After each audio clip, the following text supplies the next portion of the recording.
Hi, Graeme. Hello, Graeme. Hello. I'll fill the Hello. void if he's gone, if you can hear me. Yeah. Hello, mate. You all right? Hello. I'm new to this StreamYard business, so I don't know if my settings are working. So right, I've turned your volume up. I could just speak louder, closer to the mic. Yes, speak closer to the mic. There we are. So, how you doing? All right. All right. Yes. Yeah. So I was away mopping up a flood, so I didn't see your earlier you message as to well. jump on. That's all I do down here is mop up floods. Yeah. How's the big tank? It wasn't from that, so it's fine. Yeah. My MegaTank is holding water.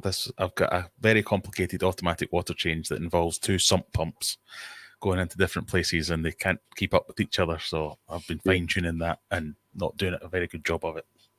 Oh, is that a flower horn? Is that a flower horn there? I can see. It is. This is Humphrey. What a great beastie, eh? He's almost my channel mascot. Yeah, brilliant. But he's not very happy at the moment because I've just moved him into this tank, last week. So I don't know if you can see it on the... Yeah. He's a bit dented in his cock. But hopefully it'll come back. He's a moody little git sometimes. He just doesn't like change, like a lot of us. I'm doing that thing now where I shout at anyone that comes into my fish room and taps the glass, but I sit here constantly doing this. Yeah, but he's yours. True. Very true. He's hiding in the corner now. Nah, he doesn't like to be on camera now. He's just... Come on. This is what we used to call specimen fish. This is the specimen. More like a pet than a fish, really, isn't it? Indeed, yes.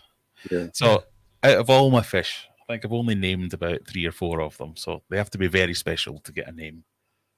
And they're the pet ones. They get the names. But yeah, you were talking about cameras. So that's what I'm using. It's the Canon M50. Yeah. And I splashed out on a lens. So the lens is more expensive than the camera. But like I say, it doesn't really make a difference because you could be just using a potato as long as you get the shots right.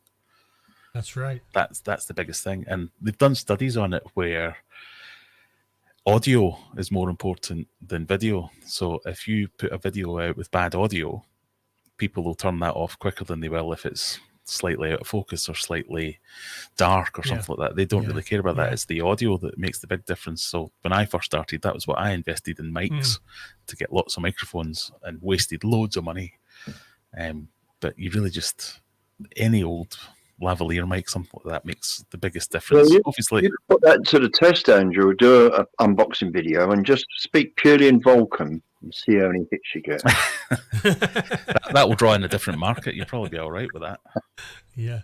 I mean, one of the things that I have noticed is obviously being on your live, not being physically on your live stream, but watching your live stream on a Friday, is that the audio that you've got is very, very good. Now, I do notice that you're obviously using a Rode microphone. The Rode microphone you do have very close to your face. Now, I've tried that. My microphone is just, a cheap Amazon one that I got. I mean, if I can... This is it here. Whoops. It's all gone wrong. Yeah, it's all right. My light fell down as well. So this is I'll just turn it round. So, it's not branded as such. Yeah. Yeah. But I think I had a very... So I started like that as well. So I got the 20 quid microphone off Amazon, and then it just does... Like you were saying earlier, birthdays and Christmas. Oh, I'd like a new microphone, please. Or once I started getting a little bit of money from YouTube ad revenue, oh, right, this month I'm going to spend it on a lens, or next month I'm going to spend it on a mic. Yeah. But as I was saying earlier, it really doesn't make a difference because I've got the nice fancy mic. But if you were on my live stream 2 weeks ago, the first half hour was me spent trying to get the bloody thing to work. Do you know? Funny enough, I wasn't on there on that Friday, but I wasn't on last Friday either. But I did watch the replay, and obviously it was quite Me funny fighting because with it, you're fighting with it, yeah. And 'cause this and is then my first. and then you get somebody say to you that I can't hear you, and you see it pop up in chat, and you're going, well, everything looks like it's working, Yeah, and then the guy says, oh, it's my phone. yeah.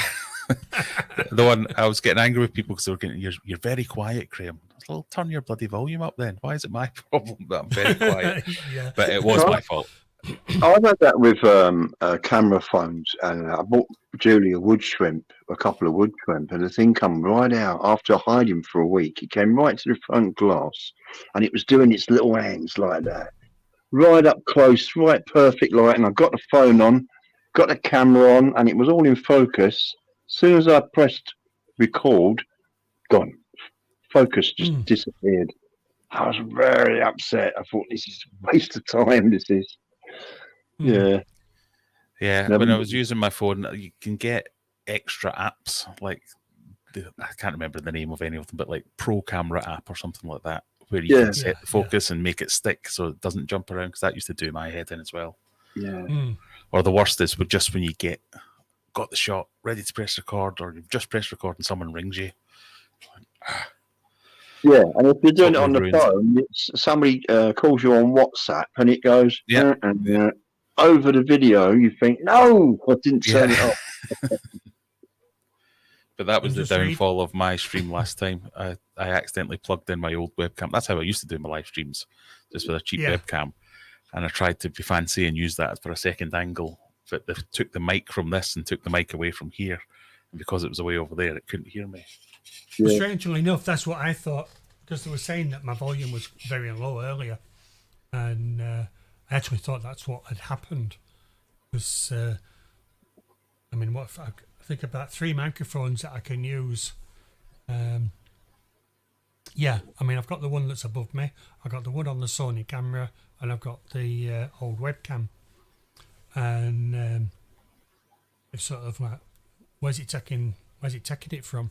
And that's why I was tapping the microphone to see if it was, to find out which mic it was.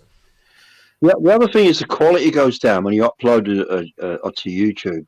When you play it back, it looks really good, and then you upload it and play it back and see what it looks like on the telly, and it's just a mess.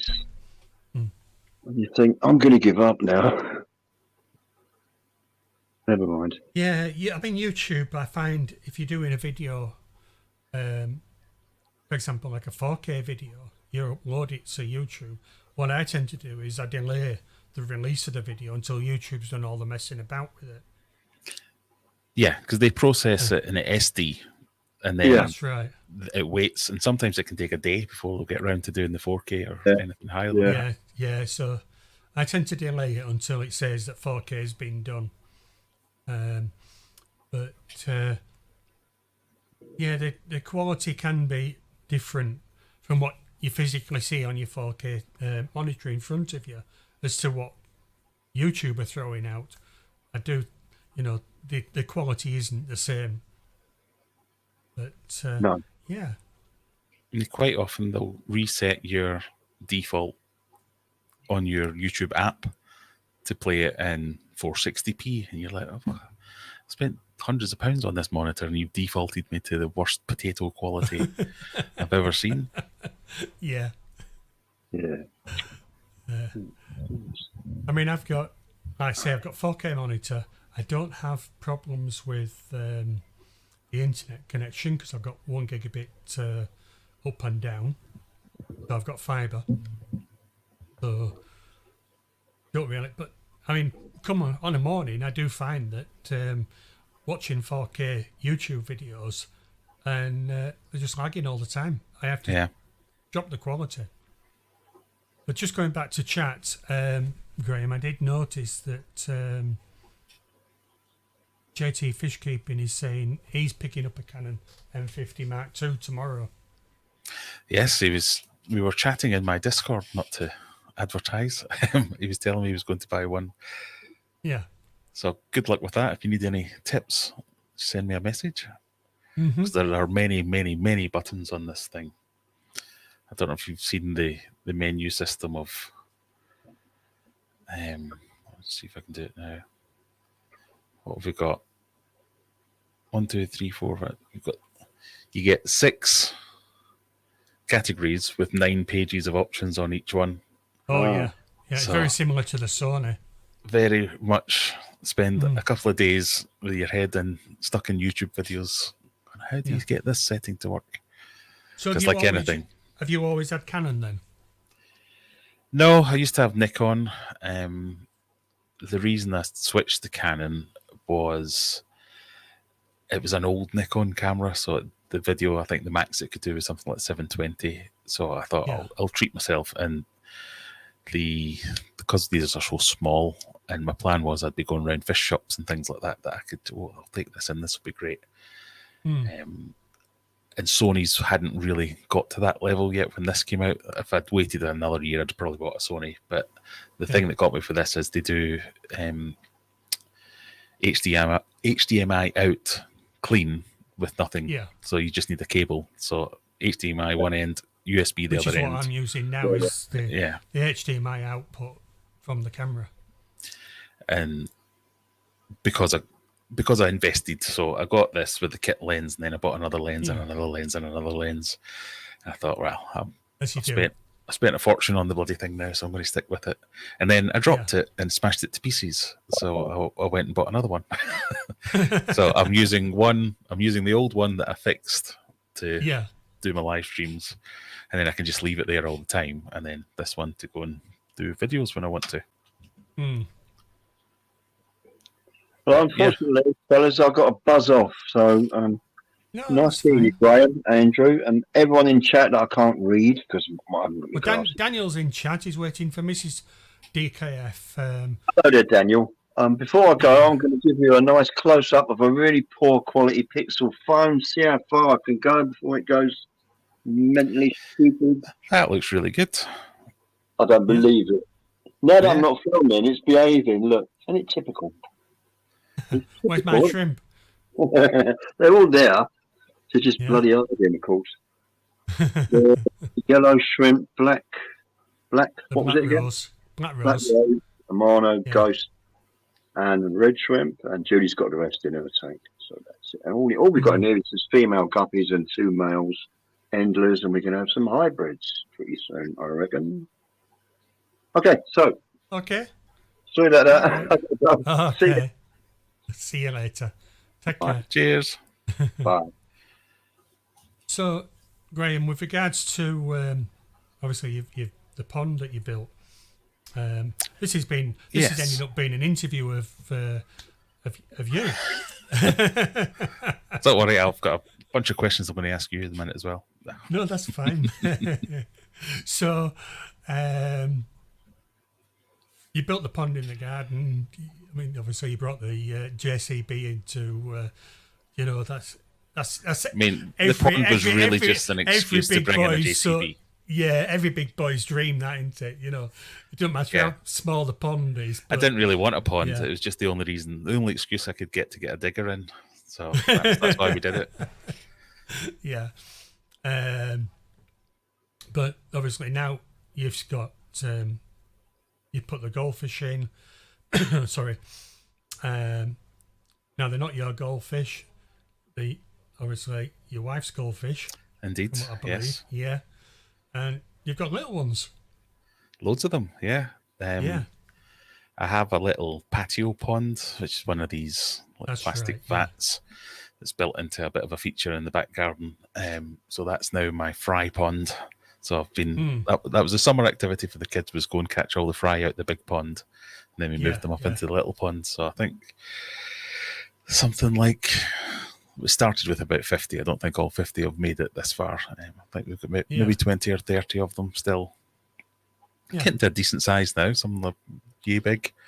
It's doing really well. The pond's kind of I say kind of. It's kind of self-sustaining in as much as it's all solar powered. So I've used solar panels to run the pump, Yeah. and it's yeah. a bog filter in a barrel, so I don't really have to touch it or anything. It just kind of does its thing, and that works pretty well. That was the key stipulation from the boss, was that I don't waste money on energy, because heating this room and it all the is. filters and lights and everything else is just like setting fire to £50 notes.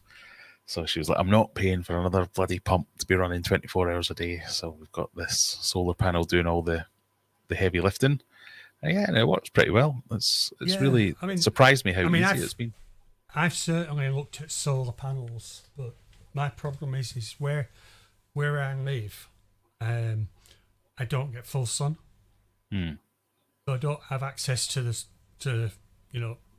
and come winter, sort of when we're talking sort of like the end of this month onwards, because my garden is mainly north facing, I'm in the shade most of the winter. So we only get a small window of about 3 months where the solar panels would be useful. Yeah, I've noticed it myself, because this is a new house. Well, I've been here a couple of years now, and it had solar panels before we moved in. And you notice there's a kind of they're more efficient during the winter because they work better when it's cold, but there's obviously just not as many hours of sunlight. So that kind of, unless you have a battery, and we don't, it's mainly a spring, summer, autumn thing where it does make a difference. In the winter, it's kind of, we use it to, as soon as the sun comes out, it's like, right, quick, turn on the dishwasher, turn on the washing machine, turn on everything as soon as it's sunny. And if a cloud comes in, you're like, quick, turn that off. Get it back over manually. But if you can get a battery system, that seems to be a lot better. But yeah, they do pretty well. The solar panel that I'm running the pond off is just one panel, and it surprised me how well it does doing that. It's connected to a battery. Is that a 200 watt panel? Yeah. I could probably be doing with another one to keep the battery charged properly, because if we get a couple of dodgy days, then the battery does run out. You mean like the British summer we're having at the moment? Like this summer, yeah exactly. Yeah. So I was on holiday last week, and I noticed that it didn't make it through the week with the sun recharging the battery all the time, so it kind of died off. But I think the pond is big enough, and we've got enough vegetation and stuff in there that it doesn't really need the filter to be running constantly, so it can just about handle everything. The water's fairly clear, so touch wood, we're doing all right. Yeah. So I noticed that you're having a bit of a dry night. I am. I had my I've cleared out the fish room. I had a relapse last night. I've been saying I'm going to be staying off the beer for my live streams, but I had a week's holiday in a caravan with 3 kids.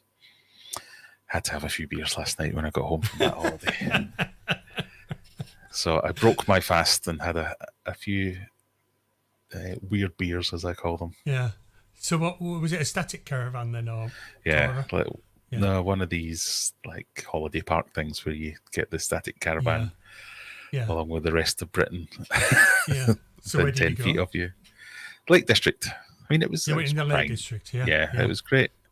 It was like just kind of 10 minutes away from Windermere.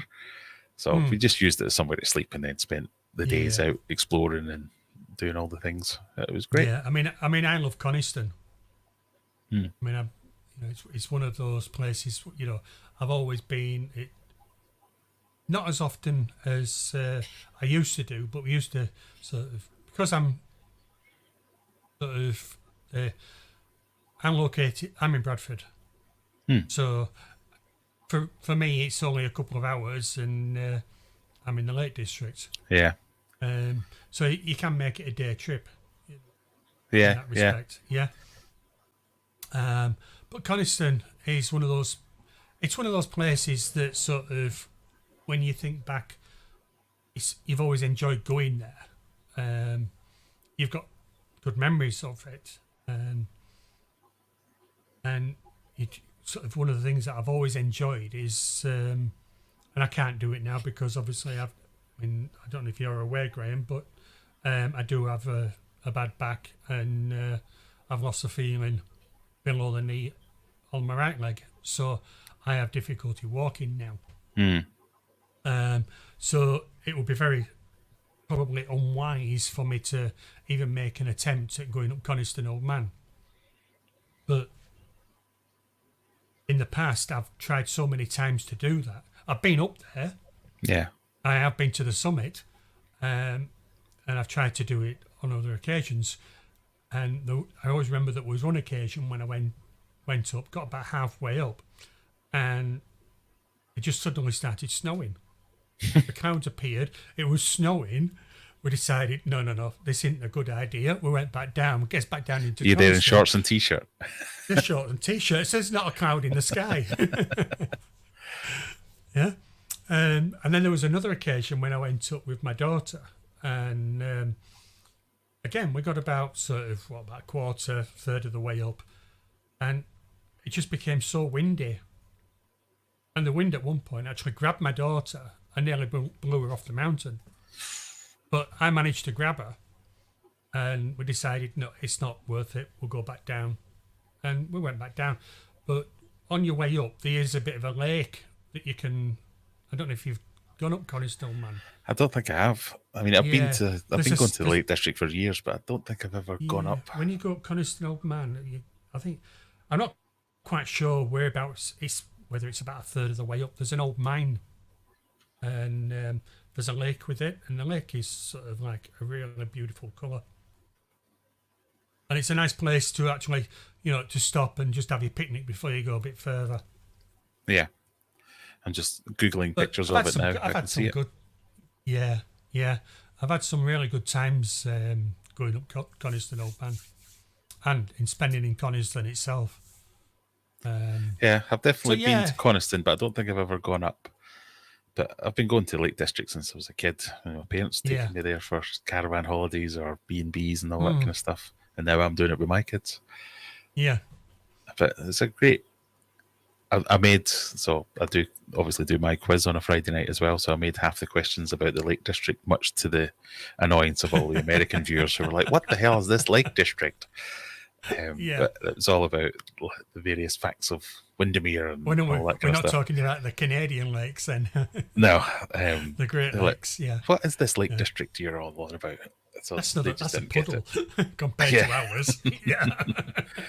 It's like, but if you got a tram on yours, no. Well, shut up then.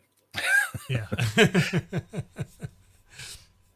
Yeah, so, in a couple of weeks, we're going away for 2 weeks, and we're going down to Cornwall. All right, very nice. Yeah, and we tend to avoid the main season, so avoid as many tourists as possible when we're down there. So you wait for the schools to go back and then go. Yeah. That's right, yeah. So we're going... So I think it's about the 15th of September when we'll be getting up at 3 o'clock in the morning and driving down to Coniston. But the fun with it this year is that my wife's car is now electric. So you have to plan it. And it's not going to go all the way down. So, but it was only the other day that I did actually fill up for the first... Well, I'm saying fill up. We charged it up at a charging point. Normally, she can charge it up at work. So since she's got it, she's just charging it up for free at work, and we just drive around. And obviously, because it's a company vehicle as well, the tax is cheaper. Yeah. So where she was paying like £110, £120 a month on the company vehicle, she's now paying something like £20. So on a monthly basis, we've saved a lot there, and now we're saving money on the fuel as well because you can charge it at work. Excellent, if you can get it.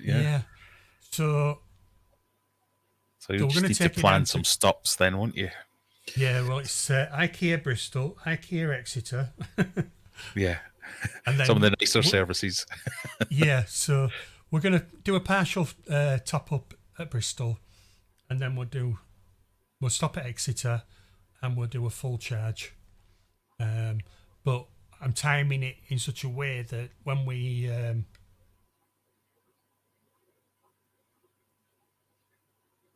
All right. Matt is saying, Aquarium AA, your audio seems a bit hot today. Oh, it's on about your audio, not mine. They're never I think happy, these people. he's referring to the other day. I hope so. I can't make it any. I can't do anything about it. It's as good as it's going to get. Your for the audio's fine. Your audio's fine. Yeah, so we do. So I'm timing it in such a way that when we get to Exeter, we can pop in and we'll get IKEA breakfast and once we've well, you know what it's. I don't. You'll have been to IKEA anyway. Well, you have because when you built the the tanks from the IKEA glass panels. You can't see it, but I have an IKEA fish tank. Yeah. And so it takes quite a while to walk around IKEA to start off with, done it? From start to end, it'll probably take an hour, and then the breakfast. So we'll be fully charged. I did a first charge the other day, and I'd forgot to change the settings on the app, so it only charged to 80%. And I was a bit disappointed actually because I wanted it to go further, but not to worry. You get used to these things. Yeah, I've got a hybrid, so when I can just go to a normal petrol station when the electric runs out, so we're all right. I saw a YouTube video the other day of somebody that was flagging this guy down to see if he could loan him some petrol or take him to the petrol station for petrol. And he says, well, what do you want petrol for? He says, you got a Tesla. Generator in the boot. There was a generator in the boot. The London taxis are doing that now as well, apparently. They're getting, because it's so cheap with the tax, if you have an electric taxi, it saves them an absolute fortune, but they can't get the range, so they're just putting a generator in it. Yeah.